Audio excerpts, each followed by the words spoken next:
Okay, thank you so much. Apologize for the slight delay.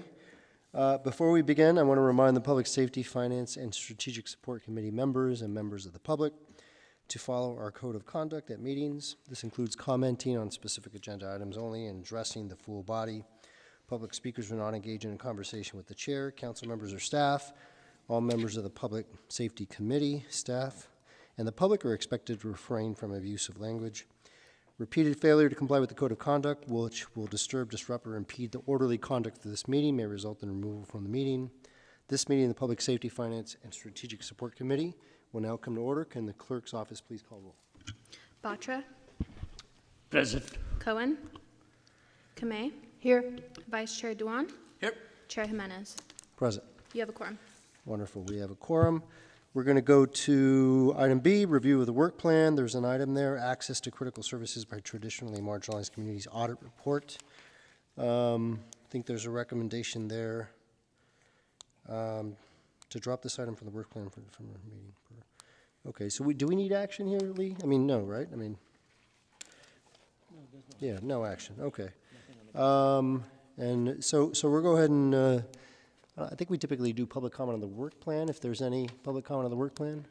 There's no public comment. Okay, so we'll go ahead and, do we need a vote? Remind me. I know it was the last meeting, but no? Okay, all right, we'll move forward to consent calendar. Thank you. Consent calendar, we have actually no items on consent.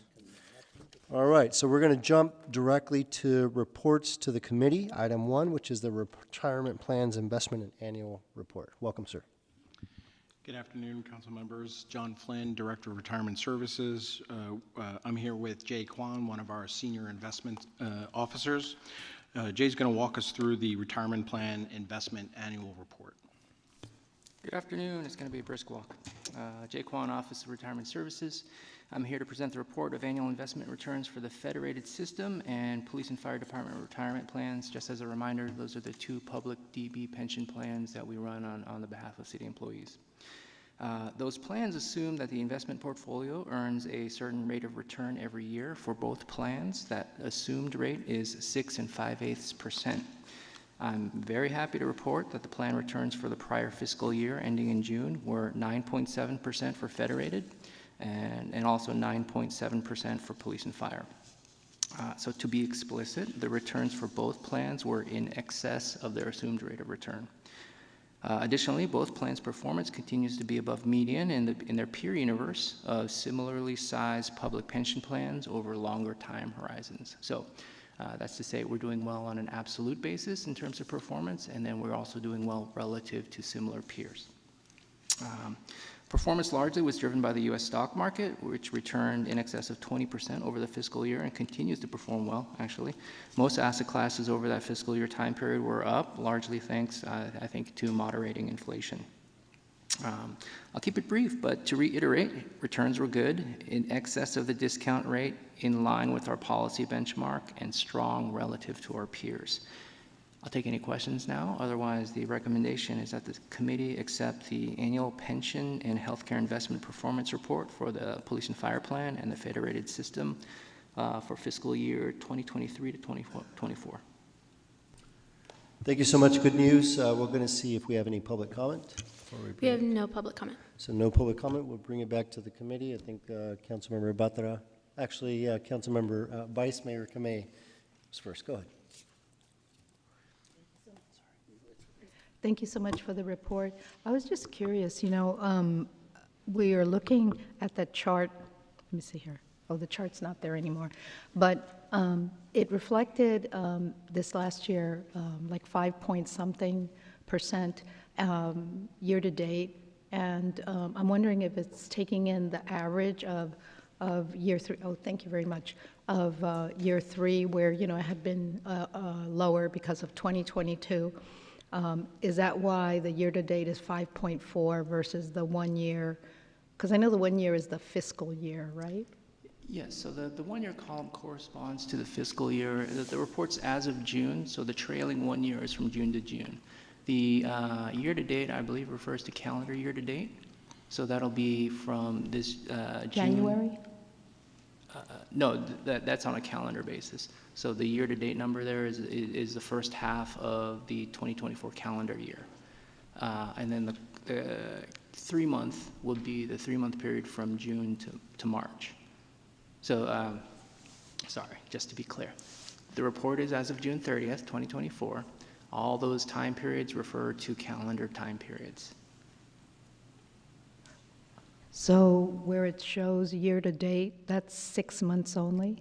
Yes. And then the 1 year is a full year? The full year. And then the 3- and 5-year time periods, well, the 5-year would include your 2022 note that you Yeah, mentioned. because, okay, thank you. With that, I'd like to accept the report. Second. Okay, there's a motion and a second, and Councilmember Batra has some questions. I'm not even sure if my question is going to be an appropriate one, but go ahead and ask it. I've been approached multiple times by some people asking, hey, why don't our retirement programs use some new market opportunities which have come about? And I think one of the ones is cryptos, okay? I'm not sure whether we need to discuss any particular category of funds here, how to allocate. Do you have a mechanism in your group to evaluate whether the federated fund or the police fund should get involved with any new kind of investment opportunities which come about, and you explicitly take decision on it, what is appropriate and what is not appropriate? Or does the default, whatever we've been using in the past, continues to get used? I have no personal interest in whether you ever have it or you don't. But since I've been approached multiple times, I thought I will take the opportunity to ask that question today. Okay? Oh, that's a great question. I think an entirely appropriate one as well. We certainly do or are open to any investment opportunity out there. We do have a process by which we vet investment recommendations, and so what will generally happen is that the idea is introduced to the team through some pathway. It could be a referral of some kind. It could be a team member finding the idea at one of our conferences, or through many of the marketing contacts that we experience on a daily basis. So a staff member will take one of those ideas, research the background, research the market opportunity.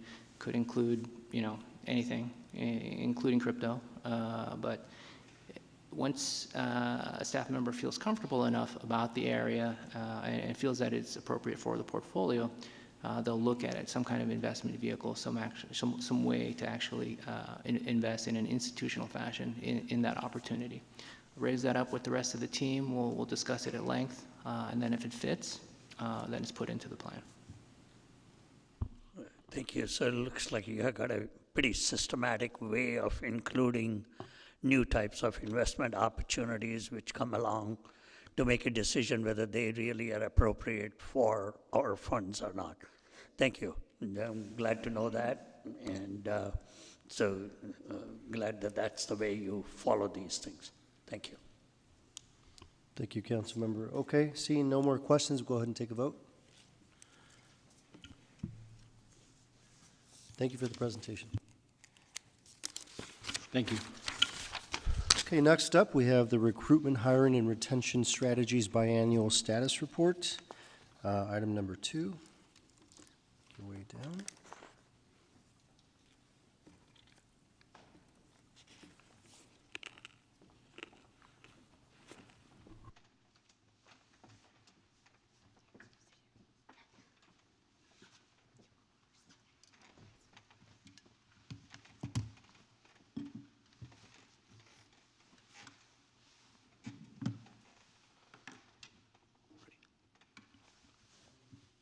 You can go ahead and get started whenever you're ready. Thank you. Good afternoon, committee. How are you doing? My name is Rashid Hurd, Deputy Director of Human Resources for City of San Jose, and I'm here with our Employment Division Manager, Lynn Lee, and our Program Manager, Randy Perry, who's ahead of our Workforce Learning and Development team.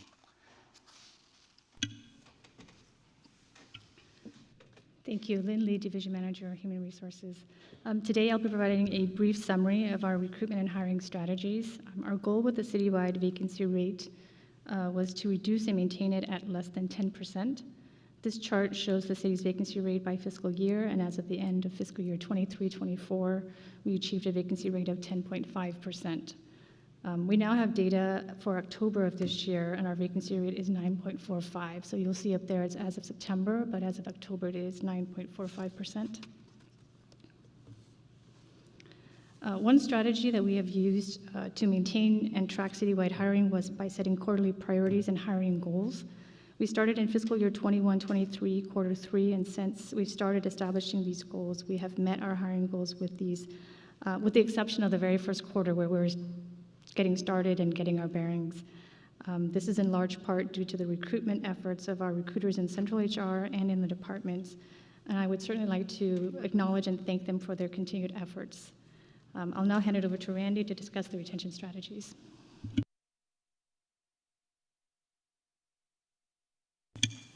Good afternoon, council members. My name is Randy Perry. I'm the Workforce Learning and Development Program Manager in Human Resources. In the memo, we highlighted the ways that our team is focused on employee retention, primarily through the offering of training and development opportunities for city employees. We're equipping city employees with skills they need to do their jobs well and to relate to their colleagues well. So we've offered training for our mid-level managers, training and facilitating meetings, effective business writing and project management, Microsoft skills, interviewing skills to prepare our employees for their next promotion, and some training around emotional intelligence as well. The Workforce Learning and Development team also offers consulting to departments to connect them with training and resources that are really specific to their department needs. We facilitated several team building retreats in the last couple of months and provided training programs specific for work groups in the city, most recently the Beautify San Jose leadership team. So the program I want to highlight today is, on this slide, is our citywide mentorship program. This is an annual program we do each year. This Human Resources team took this over about 4 years ago.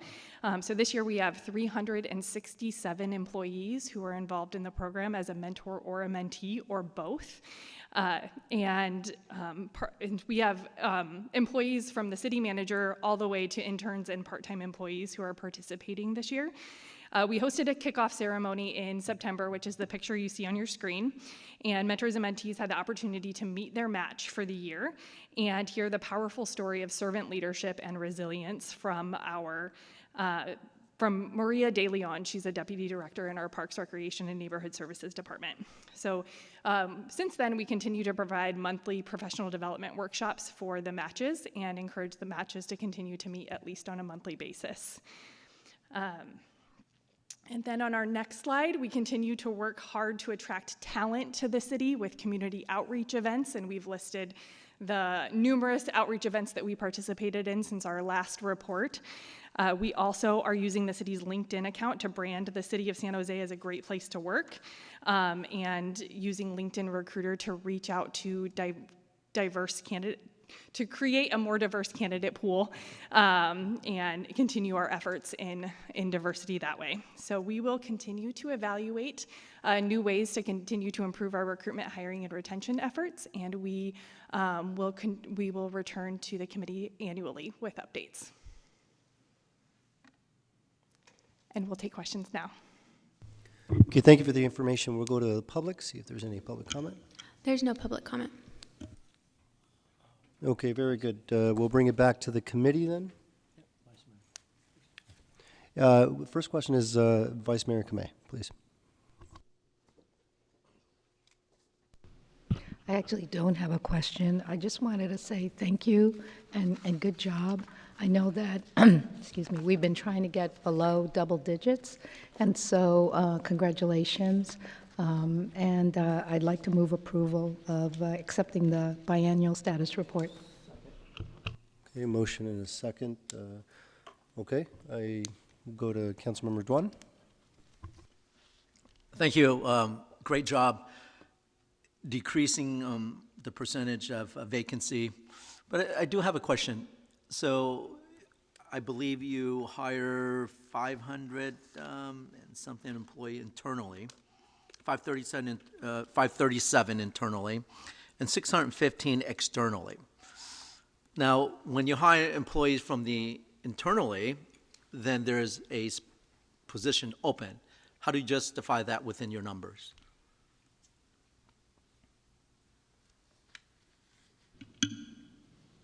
So the higher numbers are separate from the actual vacancy. We just maintain a running vacancy number, and then we tally what we hire separately. Okay, thank you. And, nope, that's all the question I have. I yield my time at this point. Thank you. Okay, we have Councilmember Batra. Ready to go already. I think the monthly hiring progress report looks impressive, and I think your modernization of the hiring processes or the application submittal, I think is very appropriate for the times, because the people we're trying to hire, they don't work the old style way. They neither expect to work the old way, neither they want to get hired the old way. So I'm glad that we have modernized our method of hiring. One area which I think it would be helpful to show the number of vacancies, you have no control on how many people retire. And that is not a reflection, a bad reflection on either our ability to retain or the kind of job opportunities we provide. So I think it would be helpful in your table to show that number, how many people are retiring during that time, to show that the extra work which you have to do in order to make up for the retirees, because it's a great thing that they reached that point of retirement. That means they stayed with the city well enough, and they've earned the right to be retiring. So it would be a good reflection on the quality of work and the quality of workplace this is, to show that number in the tables, okay? So that would be my only request to you, okay? All right. Otherwise, good luck with the stuff you're doing, and keep making the progress on bringing the vacancy rate to even lower, okay? Thanks. Thank you, Councilmember Batra. Councilmember Duan. Just a quick question on regarding, I know that Councilmember Batra stated that you don't have a knowledge of who's going to retire, but you can do a prediction, right? Employee hit 25 years, and then employee anywhere between 25 to 30 years, how many is in that slot and what's the possibility? Is that correct?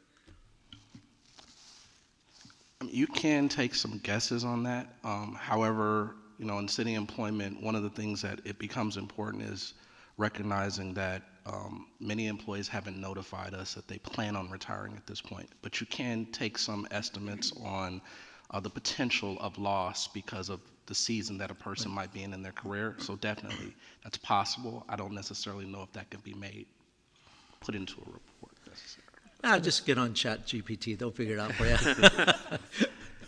That's probably a good idea. I would say separate from how they count it, one of the things that we've asked this team to do, really I would say, are just around employee training, development, and retention, is just make an assumption that we're always going to have people retire too, and always giving people additional training opportunities and opportunities to kind of work up in the organization. Mm-hmm. So as we do have those retirements or people just leave the organization, we have other employees that are willing to step up. And then in behind that is the really important work that this team has highlighted in previous reports, which is the pipeline of the universities and all the other trades into City Hall, because there's always going to be motion through the building. So I think we're always trying to anticipate that and have those things greased appropriately so that when we do have one of those vacancies, it doesn't just sit on the books for a number of weeks. No, I hear you. I believe you're talking about succession planning, kind of. The other question I have for you is this: when you go out there in recruitment, do you use, beside the city website, do you use multi-tools like social media, Instagram, Facebook, and even reaching out to communities in multiple languages? Absolutely. I would say that Randy and Lynn have been very invested in sort of the unification of respect when it comes to actually how we do outreach. So LinkedIn Recruiter is one of the tools. Handshake is another tool. Of course, the more career fairs that we participate in, it also has an effect on reflecting our presence in community. So a number of different tools regarding that is happening. And then also how we go to social media in terms of using cultural competence, using language, and of course in all the multiple languages. So we've been very represented in that way to make sure that there's an accessibility not only to employment, but also how we present the information, not only in English, but also in the other languages that are most necessary to actually recruit people. I'm hoping someday we'll have a billboard out there, electronic billboard that state, these are the jobs available as people drive by, and then you can kind of help along. But thank you. They cannot say that the city of San Jose did not do our homework, did not advance and reduce an amount of vacancy. I think we're the lowest vacancy in the county, or in multiple counties for that matter, same size. And congratulations, thank you for the hard work. Thank you. Thank you. I had a few questions myself. The first question is, I was trying to look, I looked in the memo, I didn't find it, don't know if I missed it, but why the change in the frequency in the updates? I know it's going from biannual to annual now. And I know you listed off in the memo all the times you brought updates, which is cool, which is good. Why the change? Did you? Yeah, the reason for that request was these updates were requested, the year is in that memo, due to the high vacancy rate at the time, and because we have reduced the vacancy rate below 10%, that was the reason for the adjustment in the frequency of the reports and updates. Okay, Lee? I was just going to say, too, City Manager McGuire yesterday sent a memorandum to city staff and also forwarded to the council, given next year's budget forecast, that we are putting a hiring freeze in place around certain classifications. Obviously, public safety, sworn and communication positions will continue to move forward, as well as certain positions that we deem important for some of the priorities that the council has set. But it also seems awkward, given that we're going to be asking this team to focus a lot more on kind of the retention of the workforce and training and development of that workforce versus being focused on recruitment when we have the freeze in place. Okay, that makes complete sense. The other question I had was related to what you just said. I've heard rumblings. Obviously, I'm not going to be here, but or this gentleman isn't going to be here either. But there's several of you that are going to be up here and next year, and I know there's going to be some tough decisions as it relates to hiring and all these things that are happening. What I'm curious about is I was trying to think through this, and I figured I'd just ask it instead of trying to, in my paper, draw out a map. But what happens to the vacancy rate when there's a hiring freeze, when there's layoffs? Like, it goes down, I think is my sense. Or help me understand sort of the dynamic there. There's probably a few things that would happen. If we end up having a lot of retirements all of a sudden, or a lot of people leave the organization and we have a freeze in place, the vacancy rate would go up. I would suspect the freeze is really around starting to save money right now and not have to lay off people. So also the next council may choose to cut a lot of vacancies from the organization, which that would actually decrease the actual vacancy rate. So there's probably a few things, but I do think it does either way. It puts a lot more importance on the retention and training development of the existing workforce, the investment in them. What is important? So I assume sometime next year, if the vacancy rate does go down because there's a freeze and positions are cut, it may go down, but that is not going to be something we're necessarily going to be like lifting up as an achievement, if you will, right? Because it's going to be a unique. Absolutely. I don't think that's necessarily achievement. That's a lower vacancy rate, but for unfortunate reasons, versus we have a lower vacancy rate now because the team in front of you, as well as a lot of other people in department, really prioritize the hiring, and really with a lot of, I think Rashid mentioned it, a lot of creative tools, but also the new hiring platform that puts us in competition with a lot of other municipalities, which has been great. Yeah, okay, good. So thank you for that. The other question I had is about the high school program. I know there's obviously a very unique program with Cristo Rey, which is super, it's great, see them in the elevator sometimes. It's wonderful. So those students, I think we gave a grant to Cristo Rey sometime back to help fund the employment of those students that come in, is my recollection. I suspect that there may be some students across the city in different high schools that would be willing to like intern and do it for free and just to learn sort of what the city does. And so what I'm curious about is, are there any existing programs or students from other high schools that we sort of open up opportunities to? Yes, currently our work with local high schools, we have a relationship with Eastside Union High School District, which we've hosted several field trips to city campuses, including City Hall and the Mayberry Yard. We have a couple of other field trips in the works for the spring over to the regional wastewater facility, hopefully, maybe another one here to City Hall. So field trips, some work inside their classrooms, especially in the trades. They have some trades pathways that we've been working closely with those teachers and taking city employees over to their classrooms to speak on panels and to speak to the students directly in their classrooms.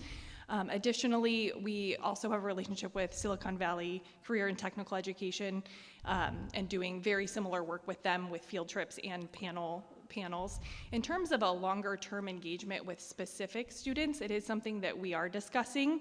I know our Office of Economic Development does host the SJ Works program, which here at City Hall, every year we host between 10 and 20 students here at City Hall through that program every summer. So they get a 5 to 6 week experience here at City Hall or in various locations throughout the city with city employees as well. Okay, all right. I mean, I think the field trips are great. You're opening up their mind and their eyes as to what's possible, but I think to the extent they can have similar experiences, even if it's not paid as the Cristo Rey students, Yeah. I think it'd be great. Yeah, I mean, I guess what I think would be a good sort of thing to shoot for is to not necessarily have these opportunities solely open to kids that attend the private Jesuit high school, right? To the Oak Groves of the world, to Santa Teresa's of the world, to Independence, to Silver Creek. And so, anyway, just a thought. I'm sure you guys are giving us a thought. Please. For sure. I think Randy highlighted it very well. We're also looking at some opportunities with regards to relationships with community colleges who are also embedded with high schools already. So that's a little premature, but we're looking at creative ways to actually make sure that we're reaching a very diverse audience of students that may not normally consider public service as an option. Again, thinking about it from a very respectful way, how do we enter into the space? How do we actually harness the programs that already exist, whether through nonprofit or through community colleges, becomes patently important to us, because many of the work that these two individuals and our teams do has to do with planting the seed several years before employment would ever become something that they would necessarily do. And of course, how do we actually think about ways to prompt even our employees who have kids that are in our school districts that would consider employment here in the future as well. Mm-hmm. So there's a lot of ways that you can go about that. I think you're going to hear some things about bring your kid to work day and things like that. So there's a number of different ways where you're planting the seeds early on to really meet the question that you're asking. So okay. I think we're working in that direction. It is a multi-path approach, definitely. Yeah, okay. Thank you so much, appreciate it. Another comment by Councilmember Batra, please. Thank you. My question was going to be in line with what you asked about, which is change in frequency. My observation is that for city to be transparent to the public creates the trust, and knowing about what our employee situation is, whatever changes may come about due to the budget is going to affect our people or employees. So I think cutting down the frequency doesn't sound like a good idea to me, okay? Yes, it is a piece of work for you, okay?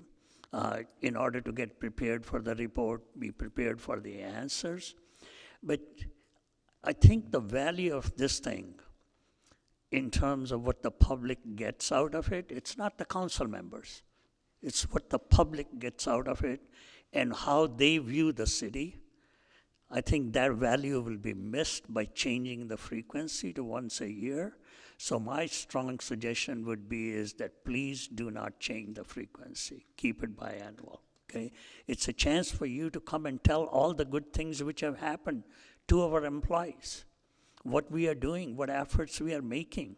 So instead of going and trying to do the advertising, spending money through that, this is the best forum, and it gets recorded. It's being played by the people later. So I would suggest that we keep the frequency which we have and bear with the extra work which this group has to do in order to make this report available. Okay? Yeah, I thank you. I appreciate that. I understand your comments, and I don't totally disagree, but I also appreciate the fact that things are changing and things are effectively, for lack of a better word, probably going to come to a standstill. There's not going to be a whole lot to report. The good thing is that whoever chairs this committee next year, you know, let's just say this passes, it becomes an annual report. Work can be done with the city manager's office if you all that are left desire for it to become more frequently. You can have those discussions then, and that's why I'm comfortable moving it forward. And I'm happy to tell staff to highlight this next time they come, which is actually on the work plan next June. So they're going to be in front of the future PISFIS committee in 6 months from now anyway. And that's probably further enough in the budget process where we're not forecasting numbers and have real numbers to know whether we still have a hiring freeze or anything else. So if staff can remember to tee up that conversation and kind of ask the committee what type of frequency is going to be important for them, we're happy to do that, absolutely. Yeah. If they're going to annual, then they're not coming back in June. No, I think right now on the proposed, we do feel even if we were going to do this on an annual basis, probably right around budget time is most appropriate. So on the draft committee work plans, this item is scheduled to be heard in June, which is really 6 months from now. So it's coming back before a year, but that's the new reset of the cycle, if you will. Yeah, that would be the reset of the cycle. But we can tee up that conversation. At that point, the committee will have, you know, been in place for 6 months and had an idea of what they want to see or what they want to focus on as well. Yeah, so right now, then this change is not effective. Then you're saying the next report otherwise from this one would look like will be happening in next December, but you're saying it's coming back in June. Yeah.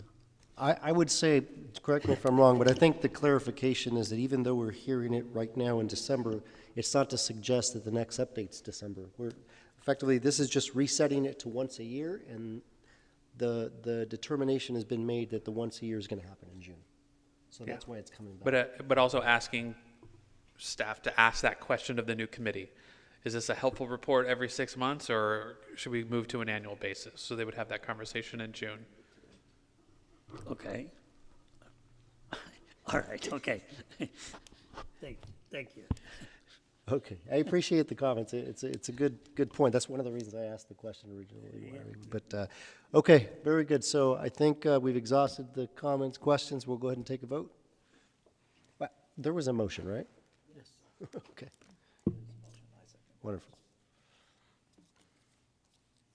Thank you for the report. Appreciate it.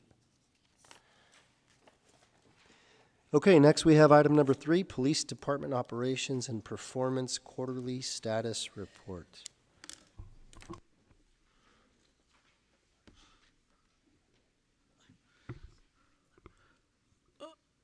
While we're waiting, I want to make a quick comments for our 2 sitting council member. Today is their last day, Councilmember Jimenez and Councilmember Batra. I just want to make sure that we show appreciation for their service and their public servants to our community. Thank you. I'll pay you after the meeting. Thank you so much for that. Oh, we can break rules and give them a big applause.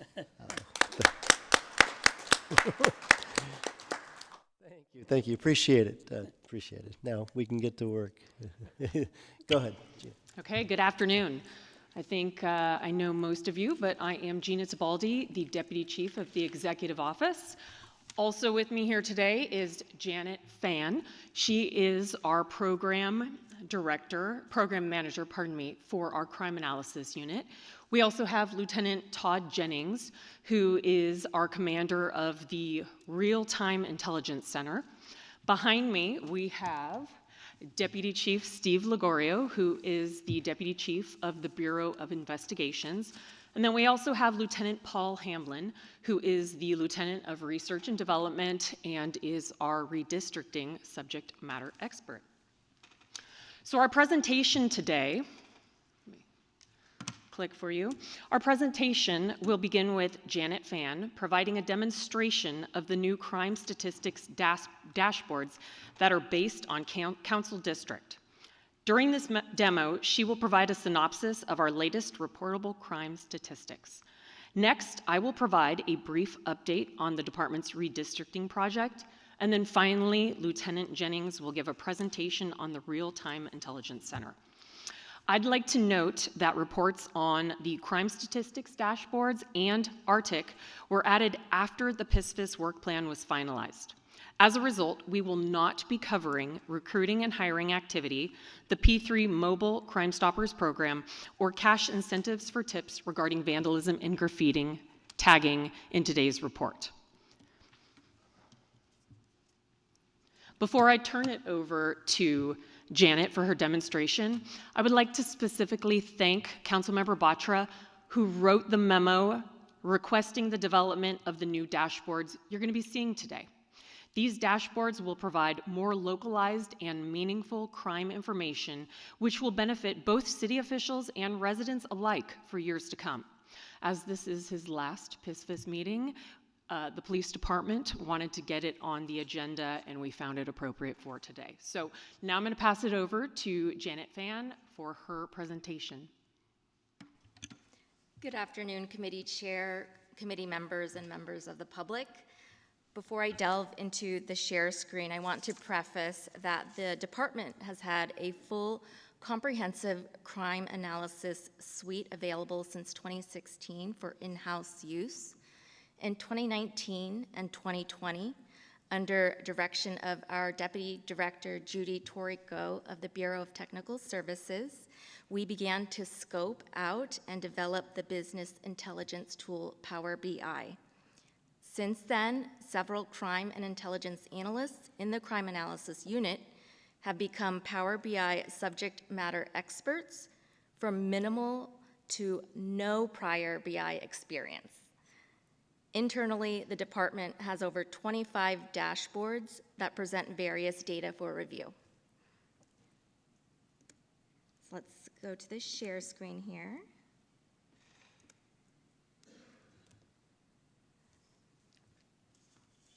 So this dashboard displays crime data for public review. This is the landing page of the dashboard. So this first page, crime data, is presented cumulatively citywide. There are several filters at the top. I do want to mention that the filter is defaulted to the year 2024 for current statistics. And additional filters include the crime category and offense types. While there is a council filter on this first page, I do want to mention that the totals on the graphics on this first page are cumulative. So just jumping to the second page here, this second page now allows filtering by council district, and district trend graphics are visible. Users can select multiple options by holding down the control key. For example, isolating specific council districts or specific months or specific crime categories. And users can also reset the filters by clicking on this little arrow here in the upper right-hand area. The third and fourth pages are informational, and they detail how crime statistics are now tabulated with the FBI UCR. So I want to note that the statistics presented in this dashboard are preliminary and subject to change, and they are for informational purposes only and may not fully align with official crime statistics reported to the DOJ or FBI, which undergo a review process. So I'm going to jump back to here, the first page. The dashboard comes at minimal cost to the city. It includes enterprise licenses, database storage and feed, as well as personnel time and resources. We are the only agency in the county to provide an interactive tool for review of crime data at this granular level. The dashboard will actually go live next week on the sjpd.org website, and the department will issue an accompanying press release. The website will have an infographic that provides guidance on navigating the dashboard.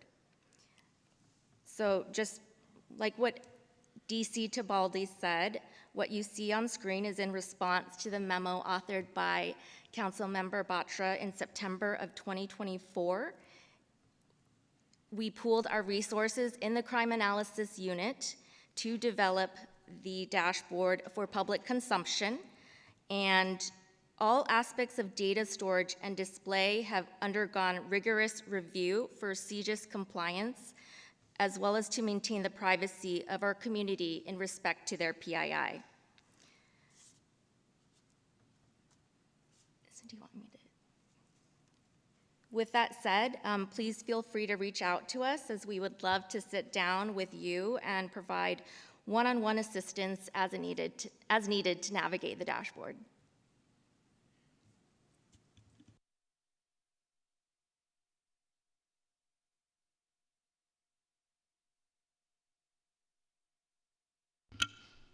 Thank you, Janet. Now we're going to head back to our PowerPoint. Okay, so now on to redistricting. Up here you have seen this timeline before, but you'll see that we are in phase 4 of the project. While the department agreed with many of the recommendations in the report and has already implemented some of these, there are 4 recommendations the department believes will be most impactful to improving deployment efficiency, and we will be focusing on implementing these in the coming year. We will continue to be in consultation with the city manager's office, the city attorney's office, the Office of Employee Relations, throughout the process of implementation. So the 4 that we are going to focus on in the coming year, the first is a reduction of patrol districts from 16 to 12. This will allow us to better focus our resources and to ensure each patrol team is operating with a supervisor. Next is the creation of a prisoner transport unit. The unit will be comprised of non-sworn personnel in a detention officer classification who will pick up arrestees in the field from patrol officers and conduct the booking process, which often can take our officers out of service for hours. This will allow patrol officers to remain in the beat structure so they can handle calls for service and so they can conduct proactive enforcement activities. Third will be the transition to a district-based deployment system. In this model, officers will no longer be assigned to a specific geographic location or the beat within the district, but would be equally responsible, along with all other officers in the district, for policing the entire district. The department will meet and confer with the POA, survey personnel, and communicate messaging and implement this as a pilot program in the Central Division. Finally, the department will begin a pilot program featuring 2 officer car deployment. The pilot will include 34% of the Western Division, so they'll be responding as a 2-person patrol vehicle. The department is drafting an informational memo which will outline the steps that we will be taking, including the meet and confer process with the POA to implement these recommendations. The memo will be submitted this month, and implementation, as I said, will begin in the coming year. So now we're going to go ahead and turn it over to Lieutenant Jennings for his report on Arctic. Good afternoon, Mr. Chairperson, committee members, and members of the public. I am Lieutenant Todd Jennings with the San Jose Police Department, and I am the unit commander of the Real-Time Intelligence Center. The mission of the Real-Time Intelligence Center is to leverage technology, data analysis, and collaboration to provide real-time intelligence to law enforcement officers in the field enabling them to respond more effectively to incidents, prevent crimes, and apprehend suspects. We are going to absolutely continue to assist the detectives within the Bureau of Investigations. Currently, we have 7 analysts in the RTIC. Just to give you a few stats from last quarter, we assisted and solved 96 cases with the Bureau of Investigations. We assisted patrol officers out in the field on 22 of their cases, and we've also assisted on the special events monitoring that you see there, Cinco de Mayo, a lot of sideshows, the election, and large-scale protests. This is an example of how we've assisted patrol just recently. This is a quick little overview of a case we assisted. On November 20th, 2024, just before 8 o'clock in the morning, multiple witnesses called SJP to report that a male armed with a knife grabbed a female by the neck and dragged her into a vehicle. This was a very serious crime. The video surveillance showed exactly what I kind of just told you, and there was a description of a car. Our TIC analysts received a request to assist at about 8:48 in the morning, and we immediately started working the task. We looked at NetViewer, we looked at Peregrine. We were able to find a vehicle that matched the suspect description at 9:06 hours. And we also researched Flock and found the exact vehicle at 9:11 hours that had the correct license plate on it. It showed that vehicle at 0800 in the area of the Walmart where the crime had occurred, and we began to work on the vehicle and when it was last contacted by the police, which was October 24th in 2024. From that police stop on October 24th, we were able to identify some of the people inside the vehicle, and by matching the description of the people inside the vehicle to the description of the suspects, we were immediately able to determine who the suspect was. We continued to research Flock and found the suspect vehicle frequenting the area of 11th Street and East Santa Clara. We related that to patrol units. They began to flood the area, and about 10:34 a.m., the vehicle hit off a Flock camera in the area of Julian Street and 12th, and patrol units saturated the area and were able to locate the vehicle and arrest the suspect. The suspect was booked into jail for multiple felonies. Peregrine is a great piece of technology that we have recently acquired. It's a data integration platform designed to streamline our operational processes and enhance productivity. It's available for every member of the San Jose Police Department. Specific functions powered by Peregrine are real-time actionable alerts when officers are dispatched on a CAD event, which means if an officer is dispatched to a call for service, they're going to be alerted to, has anybody in this location ever assaulted a police officer? A real good example of how that works was officer from the San Jose Police Department was going to a call. That call, the officer had Peregrine loaded up. The address they were going to alerted him to a flag that just a couple weeks prior, officers were assaulted by this person at this address. So at least these officers were armed with this information that, hey, if this person's there, we could be looking to get into it, be assaulted by them, which actually they confronted the individual. They were able to take him into custody. No officers were hurt, and the suspect was booked into jail. This is just a great tribute to Peregrine. Another example of what Peregrine can do is pre-shift digital briefing binder to give situational awareness to the officers that are driving about throughout the city. They're going to be logged into their district, and as they're driving around, APBs from within the area of their district that are associated with the crimes that have occurred in the area are going to be popping up on Peregrine. So they're going to be actively looking for these suspects that are out and about in the area where they're working. I wish I would have had that when I started 25 years ago. It's really going to be a lot more efficient for these officers out there. It's also going to be able to search key data sources across all of our San Jose police databases into it's a one-stop shop. So when you type in somebody's name, it's going to give you all the information from Versadex, all the information from CAD, body-worn camera footage is going to pull up, all the history, all the bells and whistles, everything you're going to be able to see on there as it's occurring in real time. Peregrine is used every day by officers, detectives, and analysts. recently has just assisted with solving the identity of a homicide victim. In May of 2024, there was a homicide that occurred. They were unable to identify the victim that was deceased.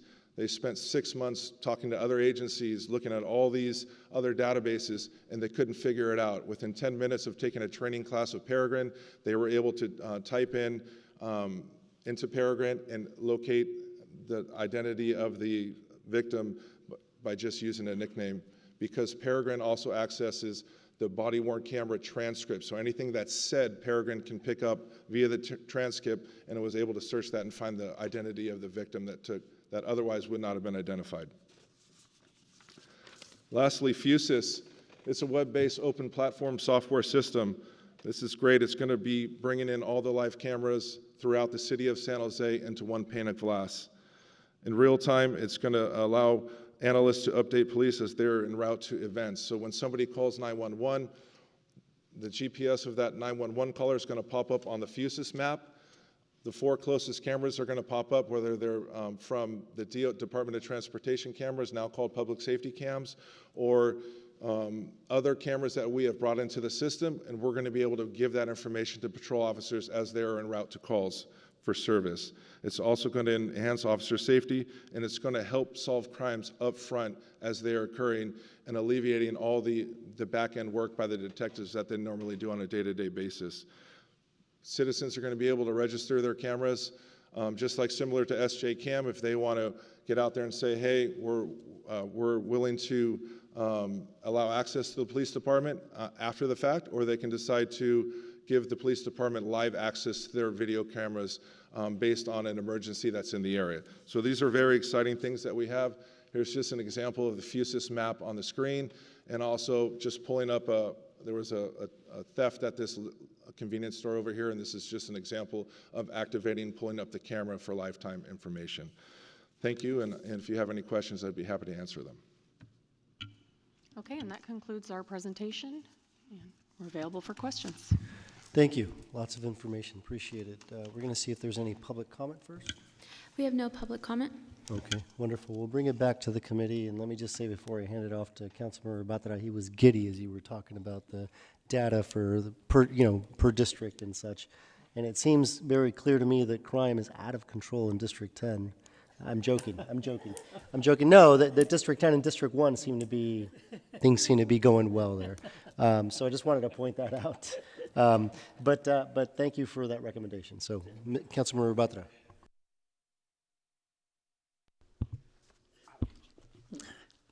Thank you very much, Chairman, pointing out that the District 10 is still the best district in the city of San Jose. So thank you very much to the police department for responding to that memo, asking for this level of detail. I know it's extra piece of work, but as you pointed out, that it's going to be very helpful to the city, the police department, and to the public. And hopefully it's going to work as a deterrent for people to be not committing crimes, so the stats will continue to improve. And so I must say that you're working diligently to get it done between September and now is highly appreciated. And I have, from the time I've been on the council, I've worked very closely with you people. I consider myself to be a friend of yours, and I found that the response from you in anything I've asked for or sought clarifications on, or the suggestions I made, you've received them extremely well. So I want to thank you personally, and I want to thank you on behalf of my district, because they see the relationship which we have and how we have been able to work collaboratively. Okay. On the press conference, please do let me know, because I want to be there to attend the press conference when it is going to be happening. Okay. I want to move to the real-time unit. You know that technology happens to be my favorite, and I see that the effort you have put in, and you brought in Peregrine, or for that matter, any other technologies like Flock to be using the important point is that you are continuing to look for what's available, which will assist you, make your response quicker, make the crimes be detected sooner or prevented, ideally. And this is the stuff which you said, that the officers knowing the information about that is going to make the officers safe, and hopefully the community is safer. So I appreciate you staying on top of what's available in technology, what's developing out there, then doing a systematic pilot to prove its value and the money and the time required to make this thing work. So thank you for doing that, and I wish you a lot of luck on that one, because these are just starting technologies. There will be more coming out, and you keep your eyes open to that one and keep adopting them, because we're never going to have in San Jose the number of police officers we need. So technology is going to be the savior, and you adopting it sooner than later is going to be the way to be able to get there. I want to ask you about one thing about the flock cameras. Do we let people know that where the cameras are, the flock cameras or the license plate readers and all of those things? Do we let people know that, or do we keep those secret, and the criminals have to work hard to find that? I was just recently asked that in a PRA request, and we have no issues disclosing the locations. We're all about transparency with the citizens out there and the residents, so we're going to be disclosing the areas of that, as well as all the public safety cameras that are going to be now being imported into our FUSIS that are going to be recording and using to help solve crimes. Okay, thank you. Can I chime in there as well? Yes. We included the city attorney in that decision, and it was decided that it was better to disclose those information. Would we love to keep them secret? Yeah, but we're not going to. Okay, all right, good. I hope it works in our favor, that the people will try to stay away from those areas. Hopefully we'll drive them out of the city of San Jose by putting enough cameras out there so that it can. And also, it may even help us in those sideshows, because if they know that the cameras are out there, nobody needs to call anybody to find out that there's a sideshow occurring at 11 p.m. at Via Dolores or Great Oaks. They're going to get caught, and no matter what. So I think those are good things to do. So thank you from the bottom of my heart for what you do, and for all the officers who put their life on the line every day. And I wish them safety so that they can keep the rest of the community safe. Thank you. I want to make the motion to accept the report. Okay, there's a motion and a second. Thank you. We'll go now to Vice Mayor Kamei. Thank you so much. You mentioned that next week the dashboard is going to go live. I know that a lot of my constituents have been very they've been using the crimemapping.com, and I know that crimemapping.com doesn't necessarily, the accuracy of it sometimes is, depending on where people sign in and all of that, could, skew the information. Because there have been a lot of burglaries in sort of the west side these days. I know that PD is working with like Campbell, Saratoga, and others, like the Sheriff's Department. But how does that information sort of differ from the crime mapping?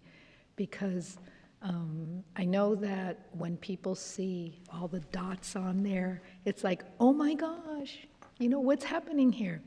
And I know that, I don't know exactly what people will see when they see the dashboard, but certainly it does cause concern.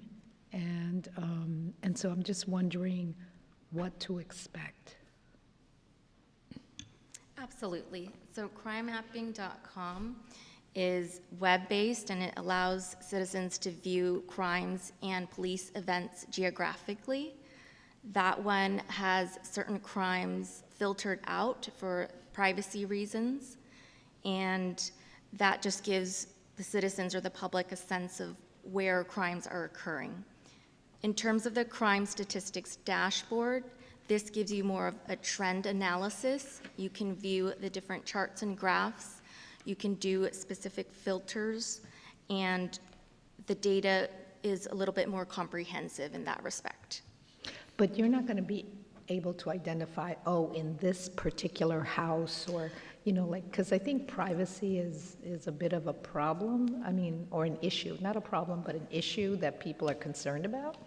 And so it's not going to be identifiable in terms of this particular house or this particular place. Okay, that sounds good.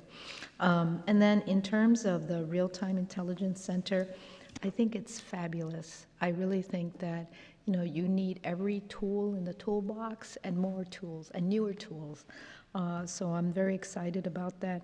I did have a question about the, you know, there are some home cameras that are already registered through the San Jose CAM. Will those automatically be sort of like shifted over so that they, we would have, the PD would have access to those, or how does that happen? Yeah, so we're going to have to, it doesn't automatically get shifted over, but it does give us kind of a leg up to figure out which people we can go to and kind of get that situated right away. It's going to be coupled, San Jose Police handling that, as well as the FUSIS team does a lot of outreach. We'll have a Connect San Jose page that'll kind of talk the residents through the process, how to get it going with San Jose Police Department. So it's all going to be, it's really neat how some of these other agencies have done it out there. Okay, and then my last question is, Peregrine and FUSIS, where is the data kept? Is it like a cloud-based thing, or? So that's my first question. So Peregrine is data that the San Jose Police Department already has, and it's safe and it's secure, and they're just, it kind of unlocks all the doors to all the databases and kind of pulls it into Peregrine. And it's very secure and it doesn't go out anywhere. So it's all of our databases. We're not, Peregrine is not making any data, getting new data. It's just the current data that's flowing through our department databases, if that makes sense. Okay, so we own the data. Correct. Peregrine doesn't own the data. Correct. Okay. And then for FUSIS, when they bring in the video feeds from the city-owned cameras, that goes on to devices that are called core devices, and it's stored like terabytes. It's stored on our premises throughout the different parts of the city where they have server racks and the camera feeds go into. So it'll be, again, in-house, and it's all CGIS compliant, and it passes all the security checks from our ITD and Deputy Director Tarico's office, and everything is very secured. Okay, so it's within our domain, let's say, and not going somewhere else. Okay, thank you. Well, thank you so much for your work, and thank you for the presentation. Thank you. Thank you. We have Councilmember Duan. Thank you very much. Great report. I appreciate the fact that we're modernizing some of these information so that public can access and understand the real-time data. Do we have any particular short videos that, for example, when I go to neighborhood association and many other meetings, instead of having a lieutenant or a captain out there showing people how to use the program, perhaps we can play that videos and they can reuse it at their leisure to learn how to use a program. I think it's more efficient that way. Do we have anything like that? At this time, we don't. I think that's a great suggestion, and then we will look into that and report back. Okay, thank you. The other question, I think our goal somewhere down the line, I don't think that there's a statement that we will never have enough police officer. Our goal is always to have enough police officer representation for the amount of residents according to the stat, according to any metropolitan. So I would love to see someday that we work towards the goal of 2,000 or more to protect our city and create one of the top safest city in the nation. And I think that's important. And by leveraging the modern technology like the Pellegrin or the Fuses, but I also believe in that we should also look into more drones program. I've gone to other city, there's a call comes in. Besides getting the data from Pellegrins, you can get a live picture of the crime prior to the police officer get on scene. You will know that person have a fake knife or a gun, or possibly at the point of the report they didn't have anything, but you have that eye in the sky and then go, bam, that guy's now have a gun. He's heading northeast in a particular vehicle and so on. So that way the officer have a real-time information and the sight on the perpetrator. Do you ever anticipate that we can use that kind of successful program that have implemented through other cities within the United States? I'll take that one. Steve Ligorio, Deputy Chief Bureau of Investigations. Good afternoon. So as you know, we do have a drone program, and it does an awful lot. And we have over 20 drones, and we're pretty much doing everything except DFR, which is drone first responder. We have looked into it. We continue to look into it. We are challenged by two things always, which is staffing and funding, because you need people to fly those. And in the future, those may not be officers, but we need to create a new job function, a new classification, if we go that route. So we've definitely looked into it, and I can tell you that Lieutenant Jennings loves it, so he's going to keep on it, and he's going to keep up with the technology and keep himself well informed. But down the road in the future, it's going to be coming here. Yeah, I would hope that someday that when we have obviously the severity of the crime, right? If there's a red flag going up at dispatch, automatically that drone just beep, right to that GPS location without having someone to fly it, right? Eye in the sky right there and then from that point, then someone can actually guide it in. But I'm very supportive of the drones program that I believe it will protect our officers, it will protect our citizen, and I think it's worthwhile to continue to support that. I do have a couple other questions. This question go to Deputy Gina. You stated there's 2 personnel in the Western Division that will be implemented soon? So the 2-person patrol vehicles, the dispatching, it will be 34% of our Western Division for our trial. And we'll see how that goes, the pilot project, and then hopefully expand from there. Okay, so when we get the analysis that it is successful, can we implement it towards like the southeast where we have but the majority of the crime, where a lot of time we need 2 officers in order to deal with a particular situation, and then as more dynamic deployment, we can always add more vehicles and personnel as well. Yeah, the goal is to expand it so that we can cover the whole city if it's successful. And then thank you. And then I have a question for Lieutenant Hamlin. How are the police redistricting efforts going in D7, Lincoln, SAM, and X-ray staff levels? How does that affect the staff levels? So that hasn't been determined yet.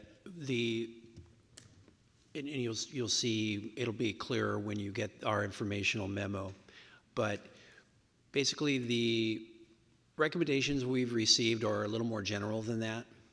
And then when you look at the 4 major undertakings that we're going to do in the next year, once we've begun those, we're going to have work groups, and then we're going to continue working with Matrix, which is our consulting company, and then we will get into some of those specifics. Obviously, there are going to be a lot of factors, such as the opening of the substation is going to be a factor. But these are things that didn't come out in the report. These are things that are going to be next step. That's going to be part of the implementation. As far as the moving of the district boundaries, the recommendations are pretty general at this point. Once we get into actually implementing, that's when we will get down to those kinds of details. Thank you. I just want to leave you guys with a couple of comments. I would hope that someday when we have questions about the flock, we would say, we got flocks every single entry and exit, and then we have flocks every darn corner in the city of San Jose. So take a pick. We're going to get you one way or another. And thank you very much for the incredible work that you've done out there, especially be able to change with time and with the ethnicity and different culture here with the city of San Jose. I think we are probably one of the best out there to be able to really understand what it is to serve the community as a whole. And I just want to say thank you so much and continue with the good work, and I'm there to support you. Thank you, Councilmember. I think Councilmember Batra has some additional comments or questions. He has 2 pages worth. So just I see him writing stuff down. Forgive me. This is my last chance, so give me a little extra favor here. Number one, everything Councilmember Duan said about the drones, I endorse it. I support it. I hope we begin to get more usage of those. And I'm confident the way you approach the technology, the way you evaluate the technology, you're going to be using it in a proper manner, respecting the privacy of the people and those things, and still getting the full benefits of the technology. So whatever way I can support you on that, you'll have my 100% of the support. 2 items which I started on, which I will not have the opportunity to see completed when I'm a council member, but they're very important to the District 10 and also to the city of San Jose. So I'm going to request that please continue to pay attention to that one, help everybody who's working on that project. Number 1 is the fireworks at Lake Almaden Park. Okay. Lake Almaden Park always does the fireworks on the 4th of July extremely safely. But the popularity of that event has become such that the traffic, the parking, and things like those have become a concern to the neighbors. So in order for it to be done safely, it requires some attention. And my chief of staff is in the process of either forming or has just formed a task force to help us get there so that the neighbors know this thing will be done safely, and in case there's any emergency vehicles will be able to get to their homes, which is the biggest concern to them because people park the cars all over the place. And if there is an emergency, the emergency vehicles will not be able to get there. So please help that project. The other one is a little broader one in terms of the illegal fireworks, which are continuing to increase in the city of San Jose. And again, I've been approached by many people to get something going in that area. We have started some discussions, but they're not at a point where any implementation is going to happen. So I would request your resources to be available to those areas so that we can bring this illegal fireworks under control and put them on a downward trend. So that's my plea, my request. Please help those in both in District 10 and City of San Jose. Thank you. Okay, we have another comment. Councilman, thank you for those comments. Well, Councilmember Batra, thank you for working with our city, reducing the amount of illegal fireworks. I'm working with a group right now, coming up with ideas and solution, and how do we address these illegal fireworks, including using drones, and have done successfully in many other cities. I assure you, when the time is right, we'll communicate that to our police department, with our CMO and many other agencies, including code enforcement. And we'll see how we can implement these programs to reduce that amount of illegal fireworks. Even though as a retired fire captain, we do love fireworks, but we got to make sure that we don't condone and we make sure it's safe for all citizens. All right, thank you. I just have a few quick questions. Lieutenant Jennings, I was curious, you talked about the intelligence center, I'll call it, I think ARCTIC, you referred to it as. You mentioned that you guys monitor special events, and I was curious how you determine which special events you monitor. Just when we get notifications from patrol commanders, captains, that these events are going to occur, you know, potential civil unrest, any kind of protests, we're going to be alerted to that, and we're going to kind of keep eyes on it. Okay, so it isn't like, you know, monitoring just random sort of a parade going on in a particular part of the city, or you're not doing that automatically. It's more if you're notified that things may get out of control. Or Correct, and unless we get any notification from the intel unit that there could be something that could go sideways regarding that, if they're hearing anything, then we'll be alerted to that and keep eyes on it.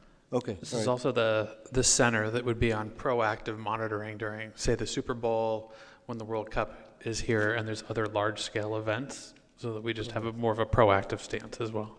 Okay, very good, very good. The other question I had is related to the redistricting. The memo is going to come out, I'm sure, when is it going to come out again? Let's say next week. Oh, okay. So it's done. It's going through the cool. It's going through the review Very process. good. I was curious if I'd see it while I was here. Okay, very, very good. Yeah, I'm sure I can access it either way. I'll come back to the committee and give some comments.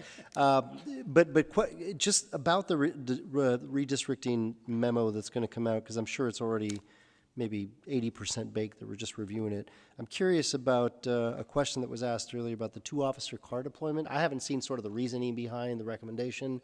Can someone share what I'm trying to understand? Exactly. I have a sense as to what that is. It's a patrol vehicle with 2 officers in there, 30-something% of the Western Division. But what's the thought behind it? Well, when we respond to calls for service, we go, 2 units. And a unit will arrive, and then they have to wait for their fill before they can address the call for service, for officer safety reasons. So if they're deployed as a 2-person car, they can land at the incident and immediately address what is going on, and they don't, they have a partner there for officer safety. Okay, that makes sense. And would that then suggest that there'd be less patrol cars out on the road? Potentially. There will be, depending on, we're going to start with 34% of the Western Division. So you're still going to have, a lot of patrol cars out there. It will reduce the number of patrol cars. All right. Depending on how big we expand this, and if we go citywide, potentially in half. But, there will be solo patrol cars out there, right. Because teams might have an odd number, so there will be fewer cars, but when they land at that call, they'll be ready to go, and they won't have to wait for their fill. Lee, I don't know. So you were about to push the button. No, I was just going to say, it's a very good question. I think, the chief, as well as all of his command staff, along with the manager's office, this has been a question we've been asking ourselves for about a year or so now, and wouldn't just say it's the pilot that they're introducing is really smart way to go about it, because it's actually not a black or white question. We could have a certain amount of cars that are just 2-person cars in areas where we need fast response times, but in areas where we want higher visibility to prevention matters, you could look at that. So we're really excited to see what the pilot program does, because there's some trade-offs there and nuances on how the general public kind of receives it as well, I think. Yeah, and that was a recommendation that came from the consultant that did the work around redistricting, right? Yes. Okay. And then have we, just trying to think about so assuming, let's just say it goes well, we look to expand it, the reduction of patrol cars on the street, people being, the patrol car with 2 officers being ready to go is one thing, that's a positive thing. Curious about the just the physical, sort of the perception of the public not seeing a whole, maybe less patrol cars around, and the message that sends maybe to would-be thieves and people doing bad stuff around the community. Did the consultant go into that, sort of the trade-offs between just the visibility of more patrol cars? Because sometimes I'd like to think that someone sees a patrol car, they're, well, we're probably not going to do what we were going to do because we saw a patrol car roll by. To an extent, it's an excellent question. Thank you, Chair. What the report says is that, kind of to your point, they believe it won't work until we have more officers. They actually recommend that we wait until our staffing is higher because to your point, they think there should be a certain number of vehicles out there which would give us that visibility. But at the same time, if we have 2 officers in the car, that's even better. So it would be the best of both worlds, and that's what they recommend. Knowing that we probably won't get to the staffing levels that they recommend, that's why we're doing it as a pilot to see if we can make it work at this level. Okay, and then a question about the Western Division. Given all the different areas of the city, how would the Western Division rank as it relates to some of the crime that we see in the city? Because I saw District 1, for example, had like nothing going on, and I'm curious, that would be, I'm kidding. That would be obviously what part of the Western Division. So how would you rank the Western Division as it relates to challenges you have, but Well, I guess it depends on the crime category. As the Central Division captain, when I would do stats, some months Western would be, top of property crimes. Sometimes it would be top for crimes against persons. So it varies month to month, and it depends on the crime type. So we'd actually probably have to pull up the dashboards and show you and compare. But we're choosing Western Division. It's a very busy district, high call volume. So we'll see how it goes with this district, our division, and move from there. Do we anticipate that the 2-officer patrol car is going to be responding to certain type of calls? No, they'll get dispatched. It's just like if a dispatcher were to send 2 patrol cars to a call because they're both available. If a 2-person patrol car is available and a call comes out, dispatch will dispatch them, and they'll only have to send the 1. So it's based upon where they are within the district or division, and how close they are to the call. Priority 1 calls for service. It's the closest units that are dispatched, and if the closest unit happens to be a 2-person vehicle, that's who will be dispatched. If the the closest units are solo units, then those 2 will get dispatched. But there will be 2 officers responding based upon location. Okay, the reason I was asking about, how Western Division ranks, I was just curious and you sort of answered the question, why we decided that would go there instead of, say, Central or other Southern Division, and just sort of how you determine that. But I think you touched on that a little bit. Well, we are doing our pilot in Central also for the district-wide dispatching. So we're trying different pilots in different areas to kind of see how they go, and then we can assess after we get some data and response time data, et cetera, assess and then determine how we're going to go from there. Okay, and then how long do you think you all need to gather the data? Is it about a year? We can assess it after 3 months, 6 months, 9 months, and just kind of see what the data brings, and from there, work with Matrix or internally and determine the next steps. Okay. And I'll just also, separate from this question, I think it was a great idea. I don't know if it was the consultant or you all that came up with the idea of non-sworn personnel transporting some of the folks to jail. I think that leaves a lot of officers ready to respond to calls. I think it was a wonderful suggestion. Tied to that, though, I know, for example, at the substation, there's actually holding cells below there. And I'm curious, you didn't touch on it too much, but did the consultant touch on the role of the substation as it relates to some of these changes? And could the residents of South San Jose District 2 and District 10 anticipate the opening of that sometime in the not too distant future? Thank you for the question. No, the report doesn't really discuss the substation very much because I think that's considered part of the implementation. So once we've made whatever decisions we're going to make about redistricting, whether it be going down from 16 to 12 districts, et cetera, then we will get into some of those particulars. Their job is really only halfway done, if that. We've got a lot of more work to do on that once we get into the implementation. It's not like they make the recommendations and then they fold up shop and go somewhere else. They're going to be very much involved in that as well. And there's no question that the substation is going to play a big role in those decisions as we get into implementation. Okay. Is there, this is a loaded question, but are you able to share what you all need to see in order to recommend the opening of the substation? Like whether some of the pilots need to be effective, like what is it that you all anticipate needing to happen? Well, right now we're working on our training facility and our academy.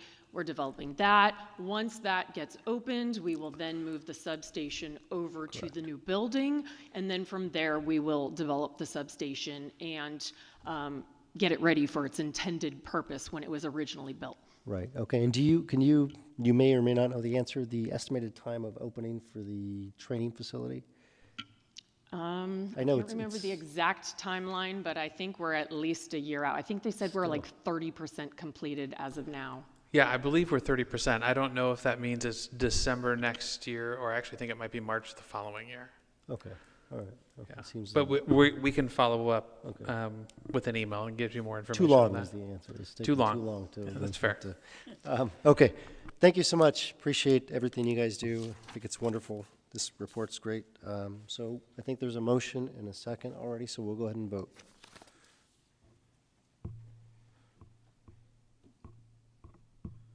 I can't vote for whatever reason, but I'm a yes. Yeah. Thank you. Wonderful. Thank you for the presentation. Appreciate it. Thank you. That takes us close to the end.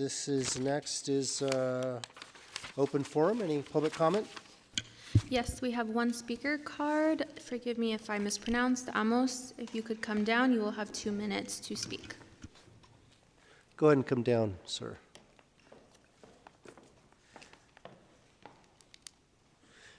And just as you're making your way down, sir, I often find it, I think we should give a little bit more, come down. I'll give it more clarity as to how things work. So when you come down and make comments, we can't necessarily respond up here.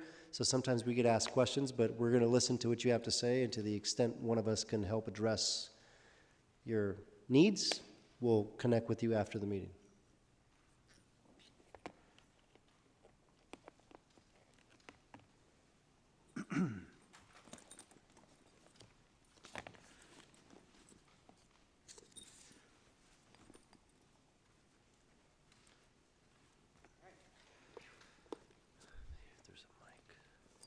And I think you've been here before.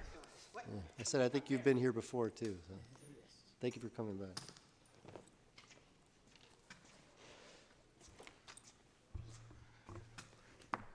I'm an evangelist minister, and I got my calling at a very young age at 6. I predicted and asked God to stop the Garlic Festival in Gilroy, and that happened, and I saw it through a vision. I was told to come here through God to tell you guys and to warn you that 2 years ago, he said that this state was going to go into financial corruption. I'm not to say any more than that because so much has happened through me, and all of you are held on it, especially when the police department has been hassling us in our home. Not only that, I've learned that the U.S. Code said that no police officer can come to our home unless they have a warrant. I am a minister, and I have been invaded. I have had our home countlessly invaded. I have cards. I have been called the N-word. You know what? I am getting upset, and God forbids me to go any further because I am told that I can't even tell you what you guys are going to be cursed about. But I can tell you this. I was the one, believe me, I was the one that had that Garlic Festival stopped, but it was through God and through a vision, and I saw the vision 2 years ago to the state. It's also posted on my media. So I don't know what you guys are going to do, but I do know that your constituents are going to hold you up in really high matter because next year you think the money's here, but I tell you, you're wrong. Thank you for giving me this time to speak as a minister. Good day. Thank you, sir. Have a wonderful day. and the meeting's adjourned. Thank you.